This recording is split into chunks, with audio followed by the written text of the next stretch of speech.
If you look at the temple structure, deep into the sanctum sanctorum, all you will find is a stone. 6 to 7 feet or 9 feet, including the pedestal, etc. A whole lot of people are ridiculing why this much decoration to a stone. What's there in it? How can you worship this dumb stone as God? To all the idiots who are ridiculing idol worshipping, let's talk science, okay? What is it? It's a rock. What is rock? Rock is made up of metals and minerals. If you go to a valley and shout something, what does the rocks do? It will give you an echo.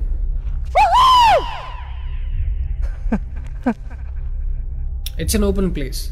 The sound travels, hits the rock and throws it back. This phenomena is called echo and it's scientifically proven, everybody knows it. Depending on how loud you send these sound waves, accordingly rocks will throw back an echo. Every rock, that's why you will hear 2-3 sounds at different intervals. Visually you cannot see what's happening, but you can hear it. This is in open space. Imagine if you're doing it in a closed place. What would be the amount of echo? Obviously much more than the open space. Let's get inside the temple. You will find a linga or a statue made of a rock. And it's placed in a closed wall structure with a Galigopuram on the top. That means a pyramid structure with a tip pointing to the sky. There will be no ventilation. Tight packed and covered with stone walls to a precision where even the light cannot enter.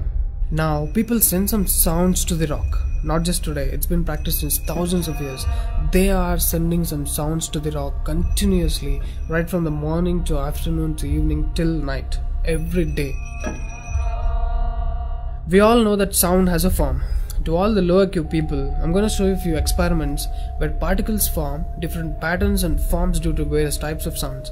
I saw a beautiful music video in this channel in which they show how water, fire, particles respond to the sound. It's an incredible experiment, you must watch it.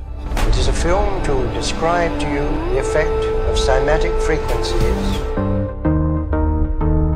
Now, 72% of your body is water. 12% is earth, 6% is air, 4% is fire and the remaining is space.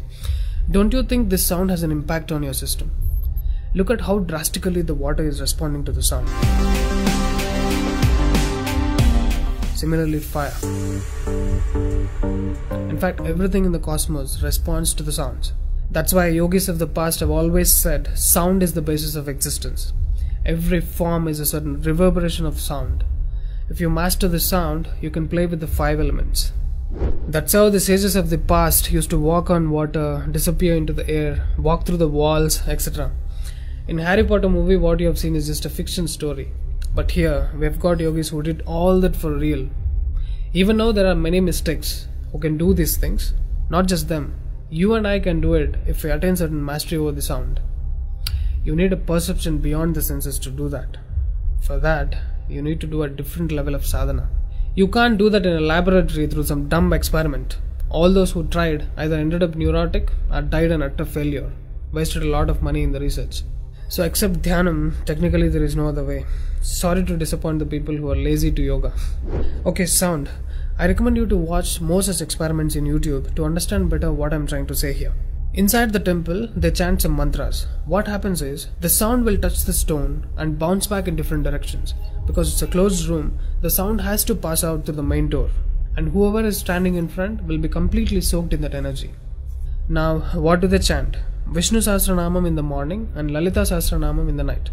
There is Shivopasana Mantram, Lingastakam, Am Namah Shivaya, Nirvana Shatakam, etc., which will have different impacts on the human system.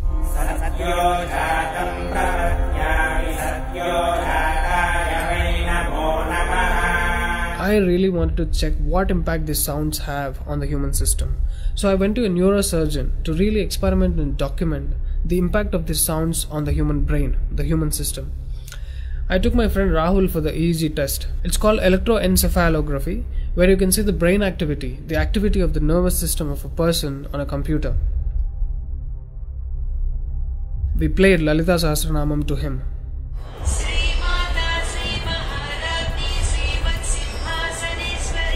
Rahul, relax your face.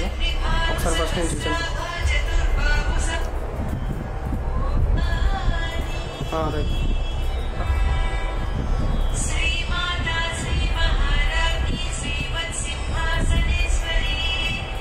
The kind of parasympathetic differences that he's getting is anonymous.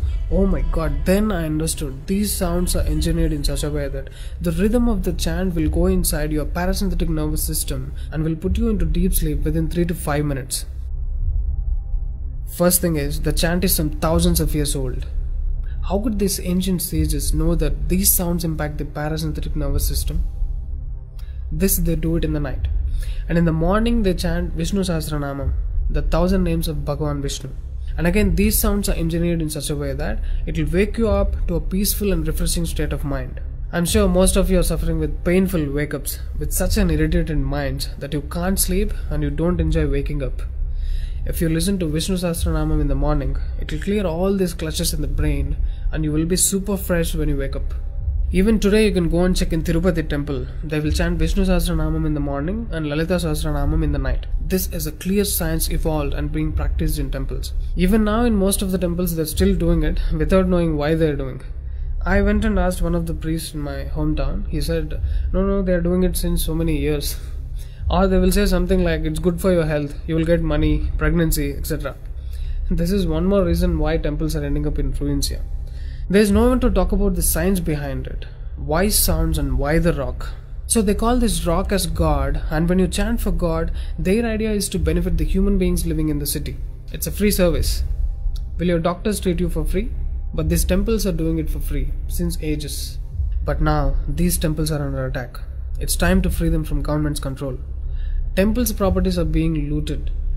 They think too much of gold is available there. You know what? The temple design is such. There will be a Dvajastambam, which is made of some metal, usually gold or copper. Brass is a good conductor of sound, gold is an excellent conductor of electricity, and it has higher receptivity of the energy. To all the idiots who are worried about so much gold being used in the temple construction, just smack them with this video. This is a clear science and most sophisticated engineering that even the modern science has no clue of. There is much more to the design of the temple. The design is such, the energy waves reverberated by the gopuram will pass straight and touch the antenna kind of arrangement here and stored in the energy format. People are supposed to touch it. A lot of people touch their heads without knowing why they are doing it. And then you are supposed to walk into the space which is filled with this energy transmitted by the rock inside. Doesn't matter whether you are a Muslim, Hindu or a Christian, you can't escape the energy. You will be bathed in the glory of that energy. You can actively feel the difference after you pass through the path.